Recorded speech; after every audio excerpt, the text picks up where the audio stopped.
টাকা দিয়ে ভোট কিনতে গিয়ে সেই দলের দুর্বৃত্তরা জনতার প্রতিরোধের সম্মুখীন হচ্ছে।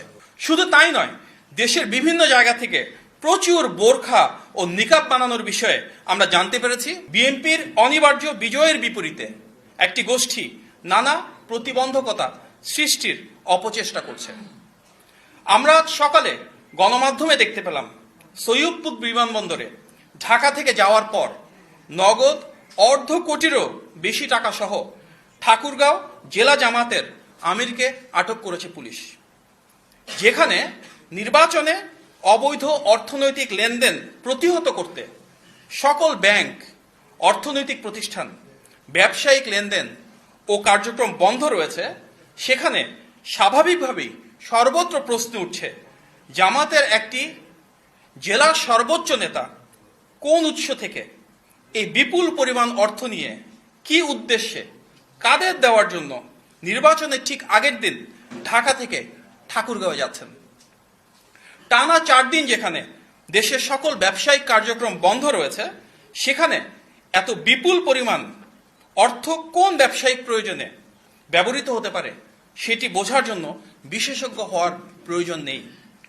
স্পষ্টতই আচরণবিধির এই লঙ্ঘন গণবিচ্ছিন্ন রাজনৈতিক দলটির দেউলিয়ত্ব ও অনৈতিক প্রভাব বিস্তারের চেষ্টা প্রমাণ করছে। যারা ইনসাফ প্রতিষ্ঠা ও দুর্নীতির বিরুদ্ধে বয়ান তৈরি করে, তাদের কাছে প্রশ্ন করা যেতেই পারে, টাকা দিয়ে ভোট কেনা তাদের সেই দুর্নীতি বিরোধী বয়ানের সাথে কতটা সঙ্গতিপূর্ণ। সৈয়দপুর বিমানবন্দর কাণ্ডকে বিচ্ছিন্ন বলে দেখার সুযোগ নেই, কারণ দেশের অন্যান্য জায়গার মতো জামাতের আমিরের নির্বাচনী আসন ঢাকা 15তেও একই রকম অবৈধ অনৈতিক লেনদেনের ঘটা সংঘটিত হতে দেখা গিয়েছে। আরও দেখা গিয়েছে কুমিল্লা, নোয়াখালী, খুলনা সহ দেশের অসংখ্য জায়গায়। ইতিপূর্বে দেশটি আমরা দেখেছি দেশব্যাপী দলটির নেতাকর্মীরা বাসায় বাসায় গিয়ে ভোটারদের বিকাশ নম্বর ও ভোটার আইডি নিয়েছিলেন। তবে বিকাশ, রকেট বা নগদের মাধ্যমে এভাবে অবৈধ অর্থ প্রেরণ বা জান্নাতের টিকিটের প্রলোভনকে ধর্মপ্রাণ দেশবাসী ইতিমধ্যেই প্রত্যাখ্যান করেছেন। গণমাধ্যমে প্রাপ্ত সংবাদ অনুযায়ী আমরা দেখতে পেরেছি দেশের অনেক জায়গায় ভোটারদের মাঝে ভীতি ছড়াতে সেই রাজনৈতিক দলের সন্ত্রাসীরা দেশি অস্ত্রসহ বাঁশ, পাইপ ও স্ট্যাম্প জড়ো করছে।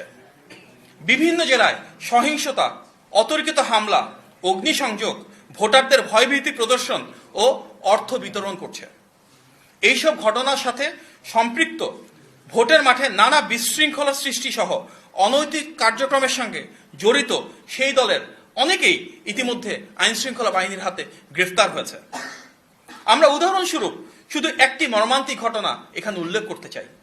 বগুড়া 4 আসনে নন্দীগ্রামে জামাতের চিহ্নিত সন্ত্রাসীদের হামলায় থালতা মাঝগ্রাম ইউনিয়ন বিএনপির সভাপতির মাসুদ রানার চোখে গুরুতরভাবে ক্ষতিগ্রস্ত হয়েছে। তার চোখে দৃষ্টি হারানোর খবর ছড়িয়ে পড়লে তার মা স্ট্রোক করে মারা যান। অত্যন্ত বেদনাবহুল এই ঘটনার প্রেক্ষিতে আমরা তীব্র নিন্দা এবং দ্রুত বিচারের দাবি জানাই। আমরা অতি দ্রুত দেশব্যাপী নির্বাচন কমিশন তথা রিটার্নিং অফিসার এবং আইন শৃঙ্খলা বাহিনীর কাছে প্রতিটি ঘটনা সর্বোচ্চ গুরুত্ব দিয়ে প্রয়োজনীয় ব্যবস্থা গ্রহণের জোর দাবি জানাচ্ছি। আমরা উৎসাহের সঙ্গে লক্ষ্য করছি যে মুষ্টিমেয় কিছু সন্ত্রাসীর এই অরাজকতা রুখে দিয়ে গণতন্ত্রকামী মানুষ প্রবল উৎসাহ নিয়ে ভোট প্রদানের প্রস্তুতি নিচ্ছে। অনেক জায়গায় টাকা দিয়ে ভোট কিনতে গিয়ে সেই দলের দুর্বৃত্তরা জনতার প্রতিরোধের সম্মুখীন হচ্ছে।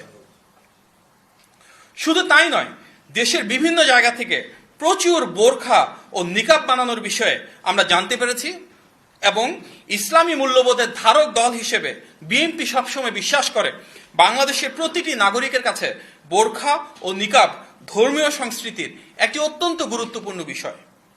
আমরা অবশ্যই নারীদের আব্রু ও পর্দার ব্যাপারে সর্বোচ্চ শ্রদ্ধাশীল, কিন্তু ইসলামী সেই পোশাককে অপব্যবহার করে কেউ যদি মিথ্যা পরিচয়ে জাল ভোট দেওয়ার চেষ্টা করে তাহলে সেটিকে প্রতিরোধ করতে হবে। সন্দেহজনক ভোটারের পরিচয় নিশ্চিত করতে এনআইডি কার্ড, হজ ওমরা, পাসপোর্ট বা ভিসার ছবি তোলার মতো করেই মুখমণ্ডলের যে অংশটুকু অনাবৃত রেখে ছবি তুলতে হয়, ভোটার তালিকা অনুযায়ী নারী প্রিসাইডিং বা সহকারী প্রিসাইডিং অফিসার ও নারী চ্যালেঞ্জকারী বা এজেন্টের উপস্থিতিতে ভোট প্রদানের আগে নারী ভোটারদের পরিচয় নিশ্চিত করতে হবে, যেখানে প্রযোজ্য। এর আগেও আমরা দেখেছি লক্ষ্মীপুরে ভোটে ব্যবহারের অবৈধ সিল উদ্ধারের ঘটনায় একটি প্রিন্টিং প্রেসের মালিক গ্রেপ্তার হয়ে আদালতে স্বীকারোক্তিমূলক জবানবন্দি দিতে বলেছেন যে উক্ত দলের একজন নেতার নির্দেশেই এইসব সিল তৈরি করা হয়েছে। এমনকি তার হোয়াটসঅ্যাপে পাওয়া অর্ডারের তথ্য, জব্দকৃত আলামত ও সংশ্লিষ্ট প্রার্থীর সঙ্গে ঘনিষ্ঠতার প্রমাণও প্রাথমিক তদন্তে পাওয়া গিয়েছে, যা নির্বাচনকে প্রভাবিত করার একটি ষড়যন্ত্রের প্রমাণ। বাংলাদেশি জাতীয়তাবাদের আদর্শকে ধারণ করে এবং দীর্ঘ ফ্যাসিবাদ বিরোধী সংগ্রামে সবচেয়ে বেশি নির্যাতন ও মানবাধিকার লঙ্ঘনের দল হিসেবে বিএনপি গণমানুষের ভালোবাসা, আবেগ ও আকাঙ্ক্ষাকে ধারণ করে এদেশের মাটিতে জনগণের অধিকার প্রতিষ্ঠায় ব্রত রয়েছে। আগামীকালকের যে নির্বাচন, সেটিতে ইনশাআল্লাহ এমন একটি সরকার প্রতিষ্ঠিত হবে যেটি জনগণের কাছে দায়বদ্ধ, যেটি স্বচ্ছতা এবং জবাবদিহিতার মাধ্যমে জনগণের সাথে থাকবে, জনগণের পাশে থাকবে। দীর্ঘ ১.৫ দশকের বেশি সময় ধরে লুণ্ঠিত ভোটাধিকার পুনরুদ্ধারের এই ঐতিহাসিক সময়ে আমরা প্রতিটি দায়িত্বশীল রাজনৈতিক দলকে অনুরোধ করব সর্বোচ্চ আন্তরিকতা নিয়ে জনগণের মতামতের উপর আস্থা রাখতে, শ্রদ্ধা জানাতে। এই নির্বাচনে আরও একটি গুরুত্বপূর্ণ বিষয় মীমাংসিত হওয়ার আছে। বাংলাদেশের নারীরা শিক্ষা প্রতিষ্ঠান, কর্মক্ষেত্র, পরিবার ও সমাজে কতটা সম্মান এবং মর্যাদার সাথে প্রতিষ্ঠিত হবেন। কর্মঘণ্টা সীমিত করার মধ্য দিয়ে মনোনয়ন বঞ্চিত করে উপর্যুপরি নারীদের অমর্যাদাকর এবং অশালীন সম্বোধন করে নারী সমাজে যে অবমাননার চিত্র একটি নির্দিষ্ট রাজনৈতিক দল প্রতিষ্ঠিত করার চেষ্টা করছে, এই নির্বাচন সেই অন্যায়ের প্রতিবাদ জানানোর একটি অপূর্ব সুযোগ। বিএনপি চেয়ারম্যান জনাব তারেক রহমান সমাজে নারীদের এই অধিকার প্রতিষ্ঠার প্রত্যয়ে প্রতিজ্ঞাবদ্ধ। আর তাই বিএনপির পক্ষ থেকে সকল গণতন্ত্রকামী রাজনৈতিক দলের প্রতি আমরা আহ্বান জানাই, আসুন সহিংসতা নয়, সবাই শান্তিপূর্ণ নির্বাচনের পরিবেশ নিশ্চিত করি, বজায় রাখি পারস্পরিক সহাবস্থান ও সৌহার্দ্য। সকল ধরনের কারচুপি বা জালিয়াতি রুখে দিয়ে নির্বাচনের যে উৎসমুখর স্বতঃস্ফূর্ত পরিবেশ আজকের গণ আকাঙ্ক্ষা, সেটিকে বাস্তবায়ন করা প্রতিটি রাজনৈতিক দলের দায়িত্ব। এই নির্বাচন কেবল ভোটের অধিকার নয়, এই নির্বাচন দেশের প্রতিটি নাগরিকের অধিকার এবং স্বাধীনতা প্রতিষ্ঠার লড়াই। এই নির্বাচন শহীদ এবং গুম হওয়া প্রতিটি সন্তানের মায়ের প্রত্যাশিত বাংলাদেশ গড়ে তুলবার সংকল্প। এই নির্বাচন আমাদের দেশের স্বাধীনতা ও সার্বভৌমত্ব রক্ষার প্রতীক। আমরা বিশ্বাস করি নেতিবাচক রাজনীতি নয়, ইতিবাচক, জনসম্পৃক্ত ও গণমুখী রাজনীতির ভিত্তি হতে পারে যে নির্বাচন, আগামীকাল তার মাধ্যমে রাষ্ট্রীয় মালিকানা জনগণের কাছে ফেরত আসবে ইনশাআল্লাহ। বাংলাদেশের প্রতিটি নাগরিককে আমরা আহ্বান জানাই, আপনারা কাল সকালে যত দ্রুত সম্ভব ভোট কেন্দ্রে আসুন। এই নির্বাচনে বিজয় হোক বাংলাদেশের, এই নির্বাচনে বিজয় হোক বাংলাদেশের মানুষের।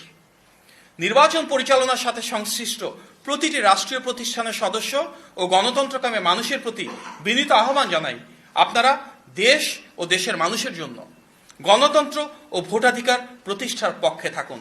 একটি অবাধ, সুষ্ঠু ও গ্রহণযোগ্য নির্বাচনই নিশ্চিত করবে জনগণের ঐক্য, প্রতিষ্ঠা করবে জনগণের সেই রাষ্ট্রীয় মালিকানা।